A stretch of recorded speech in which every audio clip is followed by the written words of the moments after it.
നല്ല ചൂടായിരിക്കും, കൈ കൊള്ളരുത് കേട്ടോ. ആ ലോക്ക് തട്ടിപ്പിടിച്ചുകൊണ്ട് വെച്ച് മറ്റേ കൈ കൊടുക്കും. പൊള്ളിയോ? ജസ്റ്റ് ഇങ്ങനെ ഒന്ന് പൊക്കി പിടിച്ചോണ്ട് ഈ ലോക്ക് കണ്ടോ? കണ്ട ഇതിങ്ങനെ ഈ എസിന്റെ നേരെയായിരിക്കും. ഇങ്ങനെ പിടിക്കുക, പൊക്കുക. ഇതാ ഇവിടെ ലോക്ക് ഉണ്ട്. ഇതെടുത്തിട്ട് ഈ വിടവിൽ കൃത്യമായിട്ട് ഇവിടെ കണ്ടോ? അപ്പം ലോക്കായിട്ട് അവിടെ ഇരുന്നോളൂ. ഇപ്പം സാധാ സ്ഥലത്തില്ല, മാഡം ആണ് ഈ വണ്ടി ഉപയോഗിക്കുന്നത്. മാഡം ഇത് റഫായിട്ടായിരിക്കും ഈ വണ്ടി ഉപയോഗിക്കുന്നത്. എന്ന് വെച്ചാൽ നോർമൽ ഒരു ഡ്രൈവർ പോകുന്ന പോലെയൊന്നും അല്ല നമ്മൾ ഉപയോഗിക്കുന്നത്. നമ്മൾ പയ്യെ ചവിട്ടി പിടിച്ചാൽ പോകണം. ഇതിന്റെ തേയ്മാനങ്ങളും നോർമലൊന്നും ആയിരിക്കില്ല. ഓക്കെയാണ്.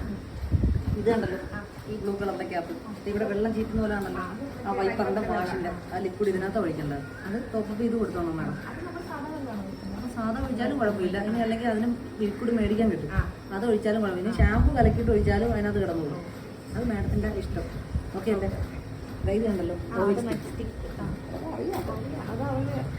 ഇതിങ്ങനെ ഊരിയെടുക്കണം. വണ്ടി സ്റ്റാർട്ട് ചെയ്യുന്നതിന് മുമ്പാണ്.